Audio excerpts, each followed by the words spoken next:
এক্ষুনি যাচ্ছি তো এক্ষুনি। চলো শিখতে গেলে একটু পড়তে হবে, কিছু করার নেই।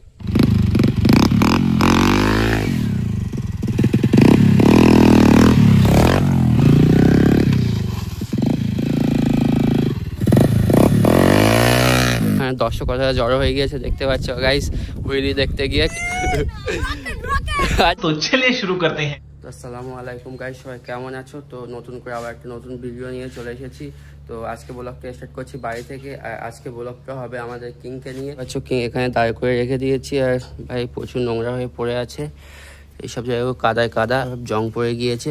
গাড়িটা বাইরে মানে পানিতে পড়ে পড়ে মনে করো গাড়ি পুরো একটা গ্যারেজ হয়ে গিয়েছে। একটা বাইক কয়েকটা বাইক এখানে কিং দাঁড়িয়ে আছে। মার্কো তো পুরো ভিডিও ঢুকিয়ে দিয়ে রেখে দিয়েছি, কারণ অবস্থা ব্যাপক খারাপ আছে মার্কোর। একটু বাইরের দিকে বার হবো বলতে গেলে এত পরিমাণে বৃষ্টি হচ্ছে কি বলবো। এখনো দেখো চারিদিকটা ভিজে ভিজে মতো আছে, আকাশটা কেমন অবস্থা হয়ে আছে দেখতে পাচ্ছ, পুরোপুরি মেঘে মেঘ। সেই জন্য তোমাদের সামনে ব্লগ আসতে পারছি না। তো ব্লগ একটু আকাশটা ভালো হয়ে তোমাদের সামনে মোটা ব্লগে চলে আসবো। কিংকে ঠিক করে নিয়ে এসেছিলাম, আমার মার্কো ঠিক করতে হবে। আর কিংকে নিয়ে তো বার হওয়াই হয় না। আর এখানে আমাদের রাস্তার অবস্থা যা পুরো কাদায় কাদা হয়ে রয়েছে। আজকে একটু ট্রাই করবো, মানে হুইলি ট্রাই করবো। তো একটা ফাঁকা রাস্তার দিকে গিয়ে এখানে চেনটা প্রচুর লুজ হয়ে আছে দেখতে পাচ্ছ, পুরো ঢিল করছে। তো প্রথমে চেনটা আগে একটু টাইট করে নিতে হবে, নাহলে একটুখানি পিক আপ রেস দিলেই মোটামুটি ক্যাট ক্যাট ক্যাট ক্যাট করে আওয়াজ করছে। সব জায়গাগুলো দেখতে হবে, ফুল পানিতে জং পড়ে গিয়েছে। তো প্রথম থেকে আবার রং করতে হবে। তো দেখি কিছুদিন পরে এটাকে পুরো ফুল চাঙ্গা করে নেবো, কারণ গাড়ি পুরো ফুল চাঙ্গা করে নিয়ে এসেছি। আর অল্প কিছু টাকা খরচ করতে হবে, রঙের কথা আলাদা, মডিফাইয়ের কথা আলাদা বাদ দিলাম। আর এইসব অয়েল সিটের এখানে লিক হয়ে আছে, এই সাইডে পুরো অয়েল। তো এটাও ঠিক করতে হবে। আর এখন ভয় লাগছে একটাই, যে একটু হুইলি প্র্যাকটিস করবো মনে করছি। তো হুইলি প্র্যাকটিস করতে গেলে সামনে সকাল খারাপ আছে, তো তার জন্য একটু অসুবিধা হবে। তো কোনো ব্যাপার না, চলো তোমাদের ট্রাই করতেই পারি। আমি পিছনে গার্ডটা লাগিয়ে রেখে দিয়েছি, কারণ ব্যাপক সিট উঠছে। আর এখান থেকে দেখো এটা লেগে যাচ্ছে, তো কিছু করার নেই। এখন সিটের হাত থেকে মানে কাদার হাত থেকে বাঁচতে গেলে ওটা লাগিয়ে রাখতে হবে। আমি লক দেখেছো ঘুরছে গাইস, সব ঢিলা হয়ে পড়ে আছে, সব খারাপ হয়ে গিয়েছে। অন হচ্ছে না তো ভাই, হ্যাঁ অন হয়ে একটু জ্বলছে। তো ব্যাটারির চার্জ নেই, ওই জন্য একটু প্রবলেম দিচ্ছে, ব্যাটারির চার্জ নেই বলে। তো কোনো ব্যাপার নাই। আর পিছন থেকে লুকটা ঠিক এমন লাগছে। এখন পিছনে মডগেজটা লাগিয়ে, আর সাইড থেকে দেখতে পাচ্ছ ঠিক এরকমটা লাগছে। আর সামনে থেকে তো পুরো ফুল দাসু লাগবে, দাসু। আগের দিন এটা ঠিক করে নিয়ে আসার পরে এটা খুলে গিয়েছে বলতে এখান থেকে নাট দেখতে পাচ্ছ টাইট দিতে গিয়ে বাড়িতে পেঁচ কেটে গিয়েছে। তো কি করেছি, এটা চেঞ্জ করতে হবে। তো চেঞ্জ আর করিনি, এখান থেকে পুরো ফুল এটা ঝালাই মেরে দিয়েছি তলা দেখতে, এটা পুরো ফুল ঝালাই মেরে দিয়েছি। এর সাথে যেন অসুবিধা না হয়, একটু ভেঙে গিয়েছে, এটা মনে করে ছিট খেয়ে গিয়েছে, এটা ঝালাই করতে হবে। চেন টাইট করা ডান হয়ে গিয়েছে দেখতে পাচ্ছ, এরকম চেন টাইট করে দিচ্ছি। আর এই নাটটা খুলতে গিয়ে ভাই ব্যাপক অসুবিধা হয়ে গিয়েছে, কারণ এটা মোটেই খুলছিল না। একটু ডিজেল দিয়ে তারপরে খুলেছি। আর এখানে দেখতে পাচ্ছ কতটা রেঞ্জপত্র লেগে গিয়েছে। এখানে ডিজেল ছিল, একটু ডিজেল দিয়ে ওখানে কিছু সময় মানে ঢেলে দিয়ে কিছু সময় রেখে তারপরে চাপ দিয়েছি, দেখলাম খুলে গিয়েছে। মোটামুটি চালিয়ে একটু দেখলাম পুরো ফুল ওকে হয়ে গিয়েছে। তলাটা এখানে খসে জং ধরে আর কি উঠে গিয়েছে, জন্য ব্যাপক সাউন্ড দিচ্ছে। তো এখান থেকে এটা কেটে আলাদা চেঞ্জ করতে হবে আমার ব্যান্ড পাইপ। তো ওইটাকে কেটে কদিনের মধ্যে ফোল্ডিং করিয়ে নেবো। আর হাতটা দেখতে পাচ্ছ আমার পুরো ফুল কালি লেগে কি হয়েছে। আর এটা হচ্ছে আমাদের মাঠ, এই সাইডটা দেখতে হবে আমাদের পুরো ফুল মাঠ, আর এই সাইডও মাঠ। আর সামনে একটা ঢালাই রাস্তা আছে, তো এই জায়গাটা একটু ফাঁকা পাওয়া যাবে সামনের দিকটায়। তো মনে করছি সামনের দিকটায় গিয়ে একটু হুইলি প্র্যাকটিস করবো। কিন্তু তো মাঠেই আছে আপাতত, মাঠে কাজে এসেছিলো, কিছু কাজ ছিল বলে মাঠে কাজে এসেছিলো। ও একটু আগে এসেছে আর আমি এখন যাচ্ছি। তো গিয়ে দেখি যদি লোকজন যদি সেরকম না থাকে তো একটু হুইলি প্র্যাকটিস করবো। আর জায়গাটা দেখেছো গাইস কত সুন্দর লাগছে, সাইডটাও ভাই। আর এখানে হাওয়া দিচ্ছে গাইস, কি বলবো, এত সুন্দর প্রাকৃতিক হাওয়া দিচ্ছে। এখান থেকে আর বাড়ি যেতে ইচ্ছা হবে না গাইস। জমিটা আমাদের, কিন্তু এখানে সব পাট পচাতে দিয়েছে, কারণ পুরো ফুল বুড়ে গিয়েছে। আমার কোমর সমানের ওপরে এখানে পানি আপাতত এখন। আর এই সাইডগুলো দেখবে, কারণ এই সাইডটা নিচু আর দূরে ওইটা খাল, দূরে মানে খেতে ওই সাইডে খাল আছে। আর আমি হয়তো এসে গিয়েছি, আমুল গাড়ি মানে মাহফুজের গাড়ি ওখানে দাঁড় করে রেখে দিয়েছে।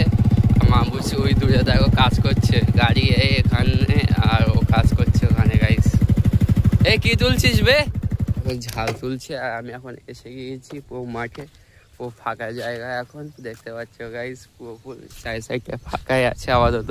কিন্তু এখন দেখতে হবে যদি হুইলিটা ঠিক মতো মারতে পারি কিনা, কারণ ভয় লাগছে হুইলি মারতে। আর অনেকদিন আগে একবার এখানে হুইলি প্র্যাকটিস করতে গিয়ে ঠিক এরকম জায়গা থেকে ঢুকিয়ে দিচ্ছিলাম গাড়ি, ও নিচে নেমে গিয়েছিল। তারপর আমি আর একটা ফ্রেন্ড মিলে এখান থেকে চা গিয়ে তারপর তুলেছি ওপরে। আর এই জায়গাটা দেখতে পাচ্ছ গাইস পুরোপুল ফাঁকা, এখানে হুইলি মারলে অত অসুবিধা নেই, এত পরিমাণে সাউন্ড। তার জন্য এই পুরোপুল ফাঁকা জায়গাটায় আসা। এর কারণ হচ্ছে এত পরিমাণে সাউন্ড পিক আপ টানলে পুরো ঘর বাড়ির দিকে ব্যাপক সাউন্ড দিয়ে দেয়। সামনে টায়ারটা দেখতে হবে, সামনে বাস্ট হয়ে গেছিলো। তো কি করব, পাশে কোনো গ্যারেজ ছিল না, টায়ারের দোকান ছিল না। তো একটু হাঁটিয়ে নিয়ে গিয়ে দেখে একটা সাইকেলের দোকান আছে, তো সেখান থেকে টায়ারটা লাগানো হয়েছিল। তো একটু সরু হয়ে গিয়েছে, তো এটাকে একটা সেকেন্ড হ্যান্ড টায়ার মোটা থেকে লাগিয়ে দেবো। এখন একটু ট্রাই করবো। আগে দু একবার ট্রাই করেছি হুইলি মারা, আর চাকা ঘোরানো দু একবার ট্রাই করেছি করে। তো এখানে মিয়ারাজ এসে গিয়েছে বাইরে থেকে আওয়াজ শুনে। আর এখানে দেখো দু একবার ঘুরিয়েছি, চাকার দাগ দেখতে হবে। তো এবার একটু একবার তোমার সামনে ট্রাই করে দেখাবো কিরকম লাগছে, আর তোমরা উপভোগ করো। আমি পারি না, তাও একটু ট্রাই করে দেখাচ্ছি তোমাদেরকে। আর আমিও একটু শিখে নিচ্ছি তার মধ্যেখানে বলতে পারো।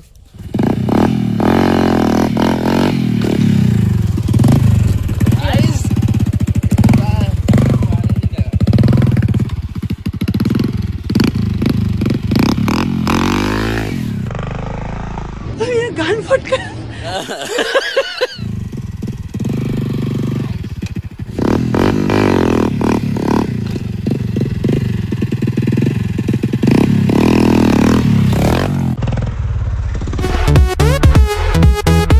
अपन है ना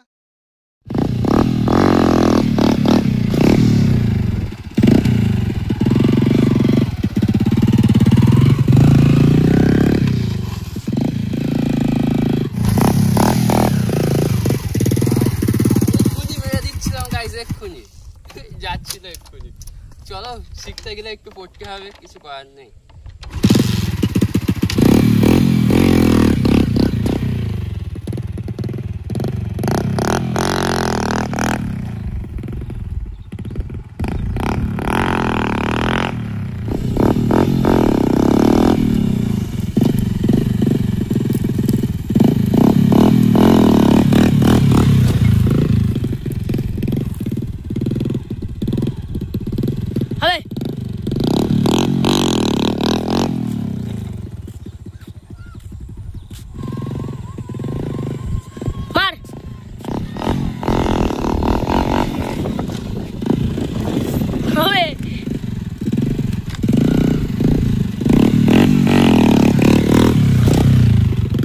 গাইস তো ব্যাপক ভয় লাগছে। আর এখানে হুইলি তুলতে তুলতে দেখতে পাচ্ছ কচি গাছে সাউন্ড শুনে চলে এসেছে। কেমন লাগছে?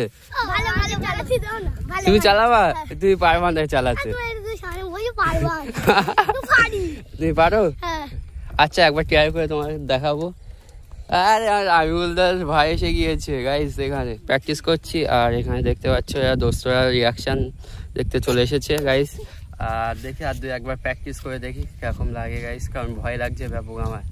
এই পড়ে টড়ে যায় একবার, তার হাত পাত তো চলবে, প্লাস তার সাথে মনে করে কদিন বসেও থাকতে হবে আমাকে।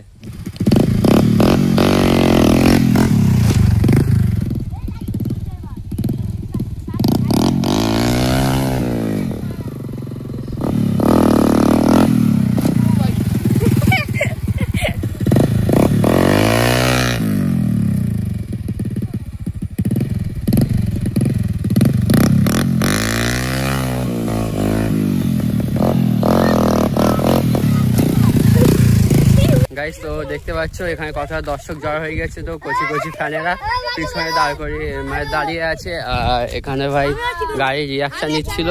আর পিক আপের জন্য একটু অসুবিধা হচ্ছে গাইস, এটা দেখতে হবে, অসুবিধা করছে এর জন্য চালাতে। তো এটাকে ঠিক না করে রিস্ক নিতে পারছি না আর, কারণ ব্যাপক অসুবিধা করছে, ঘুরে যাচ্ছে। তো এখানে দর্শক কথা জড়ো হয়ে গিয়েছে দেখতে পাচ্ছ গাইস হুইলি দেখতে গিয়ে। কেমন লেগেছে তোদের?